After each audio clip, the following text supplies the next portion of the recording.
திமுக தூரசக்தி, வாரசக்தி, கோரசக்தி. ஒரு நண்பர் கேட்டார், இந்த இன்ஸ்டாவும் ரீல்ஸும் போதும் என்று நம்முடையவர்களே கருத தொடங்கி இருக்கிறார்கள். யார் வீட்டுக்கு தாய் மாமன் சீர் கொண்டு போகிறார் என்றால், இது பெரியார் மண் இல்லை, பெரியாரே மண் என்று சொன்னவரின் வீட்டுக்கு. சில லாட்டரி சீட்டுக்காரர்களுக்கு இன்னமும் கோபம் இருக்கிறது. அவர் 75 ஒழித்தார். இப்போதும் சில பேருக்கு அந்த கோபம் இருக்கிறது என்று புரிகிறது. நண்பர்களே, இவ்வளவும் செய்திருக்கிற நம்மை பார்த்து சிலர் சொல்லுகிறார்கள், திமுக தூரசக்தி, வாரசக்தி, கோரசக்தி. ஒரு நண்பர் கேட்டார், இதற்கெல்லாம் என்ன பொருள் என்று. தயவு செய்து அவரை கேட்டு சிரமப்படுத்தாதீர்கள். அவர் என்ன வைத்துக்கொண்டு வஞ்சகமா செய்கிறார்? அவருக்கு தெரியும் தான் பேசுகிறார். எழுதி கொடுத்தார்கள், பேசுகிறார். வேறு என்ன, அவராகவா பேசுகிறார்? ஆனால் அது வசை சொற்கள் என்று கருதி அவர்கள் பேசியிருக்கலாம். நான் இந்த மேடையிலே சொல்லுகிறேன், திமுகவை தூரசக்தி என்பதோ, பாரசக்தி என்பதோ, கோரசக்தி என்பதோ வசை சொற்கள் இல்லை. அவையும் ஒரு விதத்தில் திமுகவுக்கு பொருந்தும். திமுக தூரசக்தி தான். திரும்பி பாருங்கள், பின்னால் ஒரு நூற்றாண்டுக்கு பின்னால் நமக்கு வரலாறு இருக்கிறது. நான் அதைத்தான் சொன்னேன். நம்மவர்கள் இந்த தொழில்நுட்பத்திற்கு வந்துவிட வேண்டும் என்று கருதுகிறார்கள். இந்த இன்ஸ்டாவும் ரீல்ஸும் போதும் என்று நம்முடையவர்களே கருத தொடங்கி இருக்கிறார்கள். கோபால் சொன்னது மாதிரி 2 நிமிடம் போதும் என்று குறித்து கொள்ளுங்கள் பெரியோர்களே. வரலாறு இல்லாதவர்களுக்கு 2 நிமிடம் போதும், நமக்கு 2 நிமிடம் போதாது.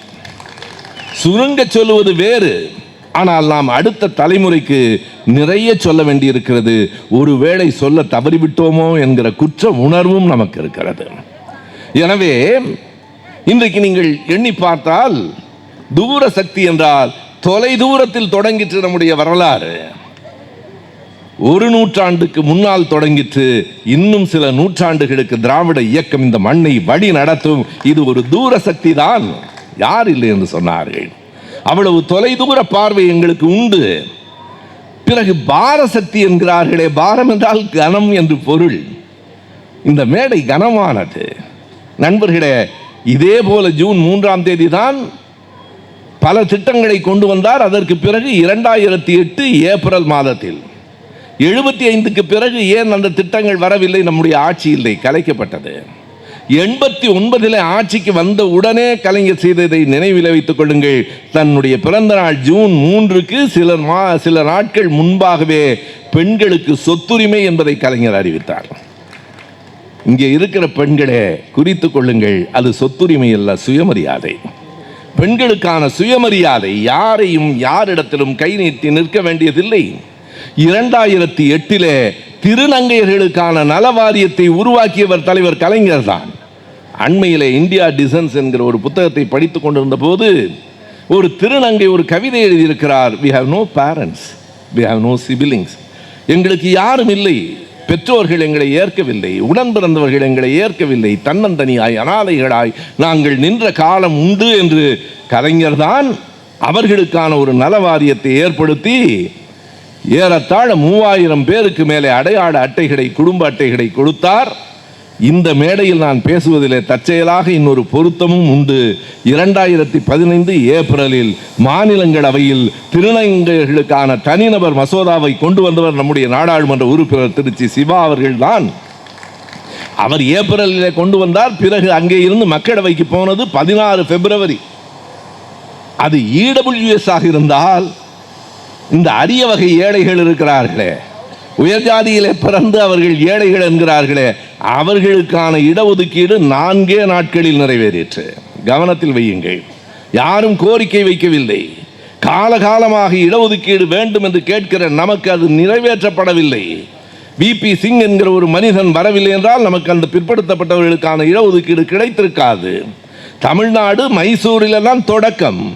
1978 வரைக்கும் வடநாட்டிலே பிற்படுத்தப்பட்டவர்களுக்கு இடஒதுக்கீடு இல்லை.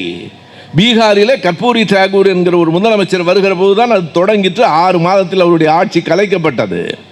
ஆனால் பணக்காரர்களுக்கு மிகப்பெரிய பெரிய ஜாதி என்று தங்களை சொல்லிக் கொள்ளுகிறவர்களுக்கு இடஒதுக்கீடு 4 நாட்களில், இன்றைக்கு மாநிலங்களவையில், நாளைக்கு மக்களவையில், அதற்கு பிறகு உடனடியாக குடியரசுத் தலைவரினுடைய கையொப்பம். ஆனால் சிவா கொண்டு வந்த தனிநபர் மசோதா 2015 ஏப்ரலிலே கொண்டு வரப்பட்டது. 16 பிப்ரவரியிலே தான் மக்களவைக்கு போகிறது. அவர்களுக்கும் கூட சுயமரியாதைக்காக நல வாரியத்தை உருவாக்கியவர் நம்முடைய தலைவர் கலைஞர் அவர்கள்தான். எனவே இது ஒரு பார சக்தி தான், கனமான சக்தி. மாசேதுவான் சொல்லுவார், ஒரு துரோகி இறந்து போனால் அது ஒரு மயில் இறகினுடைய கீழே விழுவதை போல, ஒரு தியாகி இறந்து போனால், ஒரு போராடி இறந்து போனால் அது பாறை கீழே விழுவதை போல என்பார். திமுக என்பது ஒரு பாறையை போல. நம் முதலமைச்சர் தெரியாமல் பேசினார் என்று கருதாதீர்கள், புரிந்துதான். நேரடியாக பாராட்டினால் பக்கத்தில் இருக்கிற லாட்டரி சீட்டுக்காரர்கள் கோபப்பட்டுக் கொள்ளப் போகிறார்கள் என்று மறைமுகமாக சொல்லுகிறார். இது ஒரு தூர சக்தி, இது ஒரு பார சக்தி. பாரம் என்றால் கனம், கனமழை, மழை என்று தானே சொல்லுகிறோம். பார சக்தி. இன்னொரு கேள்வி வரலாம், அது என்ன கோர சக்தி என்கிறாரே, அதுவும் பொருந்தும். கலைஞர் ஒரு முறை சொன்னார், எவனாவது சாதியின் அடிப்படையில் ஏற்றத்தாழ்வை கற்பித்தால் கட்டை விரலோ தலையோ காணிக்கை வேண்டும் என்று இன்றைக்கு எவரேனும் கேட்டால் அவன் பட்டை உரியும் சுடுகாட்டில் அவன் கட்டை எறியும் என்று பாடியவர் நம்முடைய தலைவர் கலைஞர். கோரசக்தி தானே. எவராவது மக்களை பிரிக்கும் சனாதனம் ஒழிக்கப்பட வேண்டும் என்று நம் எதிர்க்கட்சி தலைவர் சட்டமன்றத்தில் பேசினால் அவர்களுக்கு கோரசக்தியாகத்தானே படும். திமுக ஒப்புக்கொள்ளுகிறோம். இன்னமும் ஒரு முறை உரத்து சொல்லுங்கள், திமுக தூர சக்தி தான், திமுக வார சக்தி தான், திமுக சாதியால் மக்களை பிரிக்கிறவர்களுக்கு கோர சக்தி தான். முதலமைச்சர் அவர்களே, முடிந்தால் அடுத்த கூட்டத்தில் இன்னொன்றையும் சேர்த்துக் கொள்ளுங்கள், ஏழை எளிய மக்களிடம் அன்பு காட்டுகிற ஈர சக்தியும் திமுக தான். திமுக என்றால் உங்களுக்கு அடுக்குமொழிக்கும் பொருந்தி வருகிறது, இல்லையானால் அவர் ஒப்புக்கொள்ள மாட்டார். அது பாரசக்தி, கோரசக்தி, ஈரசக்தி என்று அதையும் சேர்த்துக் கொள்ளுங்கள்.